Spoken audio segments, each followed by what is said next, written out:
Ama şöyle bir şey oldu. Pantheon'a giderken yağmur başladı. Ayasofya yapılana kadar da Roma'nın taşı toprağı her yeri. Antik Roma zamanında evden bozukluklarımı çantama attım geldim. Çok ama çok heyecanlıyım. Ayasofya'dan sonra bu ünvanını kaybediyor.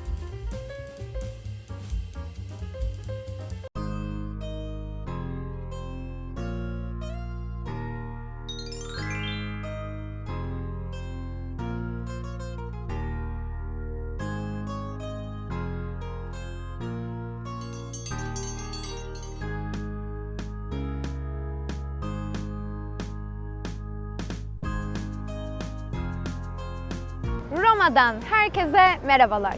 Bugün Roma'ya geldik. Bugün aslında benim doğum günüm, 22 Mayıs. Eşim de bana bir sürpriz yapmış. Roma benim en çok görmek istediğim yerlerden birisiydi. 2 tane var zaten böyle aman aman hadi hemen göreyim dediğim. Diğeri de kuzey ışıkları ama takdir edersiniz ki bu mevsimde, bu zaman diliminde kuzey ışıklarını kuzeyde görmek çok mümkün değil. Ama şöyle bir şey oldu. Bana dün uygulamadan bildirim geldi. Şöyle ki bir Aurora uygulaması var.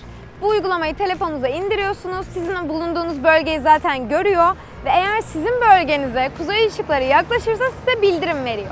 Diyor ki işte yüzde şu kadar olasılık var, işte çık dışarı bak, gökyüzüne bak falan diyor. Ben de hemen çıktım baktım %20 ihtimal. Dedim ki doğum günüme giriyorum. Bir de üzerine kuzey ışıklarını mı göreceğim derken çıktım, hem balkona koştum hem bahçeye koştum ama maalesef ki göremedim. Neyse ki en merak ettiğim yerlerden bir diğeri olan Roma'ya bugün itibariyle geldik. Şimdi hem Roma'nın sokak lezzetlerini, normal lezzetlerini deneyeceğim ve onları size anlatacağım. Hem de tek tek gezdiğim, gördüğüm yerleri sizinle olabildiğince paylaşacağım. Sadece 3 günümüz var. Yoğun bir program yaptık ama tabii ki ne kadar yoğun olursa olsun 3 günde bütün Roma'yı bitirebilmemizin imkanı yok. Çünkü Roma'nın taşı toprağı her yeri ama her yeri birer tarih, her yeri birer estetik görüntü. Maalesef ki elimizden geldiği kadarını biz de gezeceğiz ve gezdiklerimizin hepsini sizinle de paylaşacağım. Açıkçası çok ama çok heyecanlıyım. Bu benim ikinci yurt dışım. Sadece İsveç'e çıkmıştım. Onun dışında şu an ilk defa buraya geliyorum ve dediğim gibi en merak ettiğim yerlerden birisi. Kolezyum'u görmeyi merakla bekliyorum. Pantheon'u görmeyi, onun dışında tabii ki de Vatikan'ı aşırı ama aşırı merak ediyorum. Aşk Çeşmesi'ne para atmak için de evden bozukluklarımı çantama attım geldim. O zaman hadi bakalım şimdi ilk durağımıza gidelim.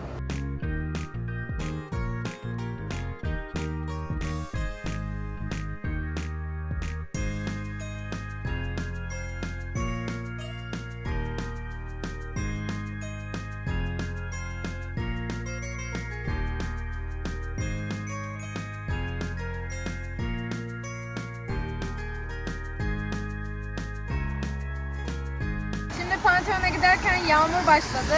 Yağmur yağabilme ihtimaline karşı yanımızda şemsiye ve bu şekilde yağmurluk almıştık. Ben şu an komple bütün çantalarımın üstünü örttüm ama şimdi Pantheon'a gidiyoruz. Hadi bakalım.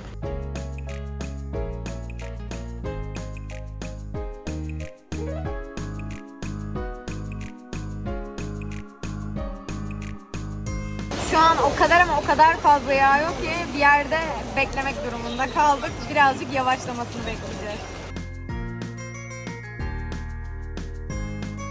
Ya yağmur olmasa her binayı çekmek istiyorum. Çok güzeller. Burası ne olduğunu bilmiyorum ama muhteşem bir girişi var.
Öncelikle bu konuşmayı size Pantheon'u gezmeden önce yapıp ardından da sizle birlikte Pantheon'u gezmek istedim.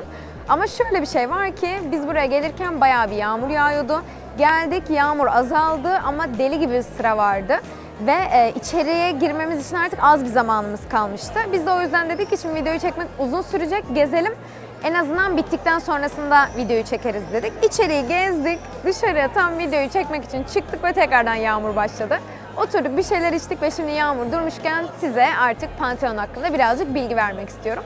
Daha sonra da Pantheon'un içerisini size de göstermiş olacağım. Öncelikle Pantheon tüm tanrıların tapınağı anlamına geliyor. Ve Antik Roma zamanında Antik Roma'daki tüm tanrılar için yapılmış bir tapınak. Pantheon, Roma yapıları içerisinde en iyi korunmuş olan, hatta dünyada kendi dönemi içerisinde de en iyi korunmuş olan yapılardan birisi. Çünkü bu zamana kadar hala kullanılmaya devam ediyor. İlk Pantheon tapınağı M.Ö. 27 yılında Roma İmparatorluğu zamanında Roma tanrıları için yapılmış bir tapınak. Ancak daha sonra çıkan bir yangında tamamen harap olmuş ve maalesef ki günümüze kadar gelememiş. Günümüze gelen bu arkamda görmüş olduğunuz şimdiki tapınaksa milattan sonra 118 ve 125 yılları arasında Roma İmparatorluğu'nun altın çağını yaşadığı zamanda tekrardan inşa edilmiş. Yapının ilk ve orijinal hali aslında bir pagan tapınağı ve daha sonrasında Hristiyanlığa geçtikten sonra da veba salgınları artınca halk vebaya anlam veremediği için vebanın sorumlusu olarak Pantheon'u buluyor. Ve diyorlar ki şeytanlar burada yaşadığı için bizim halkımıza veba musallat oluyor. O yüzden de diyorlar ki biz bunu yıkalım. Sonra diyorlar ki aman durun yıkmayalım, biz bunu en iyisi kiliseye çevirelim diyorlar. Ve o zamandan günümüze kadar da kilise olarak kullanılmaya devam ediyor. Şu anda da bu arada hala kilise olarak kullanılıyor. O yüzden de giriş tamamıyla ücretsiz, bir müze olmadığı için ve aynı zamanda pazar günleri, cumartesi günleri, hangi günlerdeydi şu an unuttum ama hafta sonunda o günlerde hala ayinler yapılmaya devam ediliyor. Mimari olarak döneminde diğer bütün yapılara çok büyük bir üstünlük sağlamış bir yapı. Birçok özelliğinden dolayı ama en çok da kubbesinden dolayı tam bir başyapıt olarak adlandırılıyor. Ayasofya yapılana kadar da dünyadaki en yüksek kubbeye sahip. Ama Ayasofya'dan sonra maalesef ki bu ünvanını kaybediyor. Ama açıkçası içeriye girdiğim zaman kubbeyi gördüğümde ben aklımı yitiriyorum zannettim. Yani müthiş bir görsel, müthiş bir mimari yapı. Gerçekten kendinizi böyle bakmaktan alamıyorsunuz. Ve hatta ben çıktıktan sonra Berkan'da şey dedim. Yani ben büyük ihtimal Roma'da yaşıyor olsam moralim bozulduğunda, kendimi çaresiz hissettiğimde ilk geleceğim yer burası olurdu. Gökyüzüne bakıp düşünmeye ihtiyacım olduğunu hissettim dedim. Yani gerçekten muhteşem bir yapı. Pantheon'un aslında büyük bir güneş saati olduğu düşünülüyor.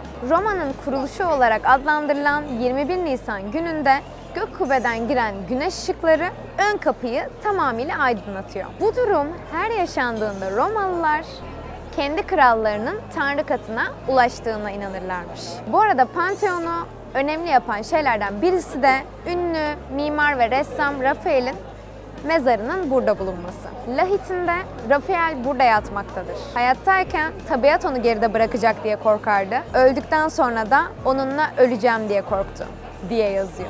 Gerçekten müthiş ama müthiş bir yapı. Yani tabii ki de herkesin zaten internette de baktığınızda, Roma'ya gittiğinizde mutlaka görmeniz gereken yerlerden 3 tanesinden birisi olarak adlandırılıyor Pantheon. Ama geldiğime bu kadar sevineceğimi gerçekten bilmiyordum. En başta da söylediğim gibi bugün benim doğum günüm. Şu an üzerimde bulunan gömlek annemin 35 yıllık gömleği. Şu an yanımda değil ama yanımdaymış gibi hissediyorum. Ve eşimin bu güzel, yani beni çok mutlu eden sürpriziyle birlikte bu müthiş yapıyla bugün karşılaştığım için kendimi gerçekten çok ama çok şanslı hissediyorum.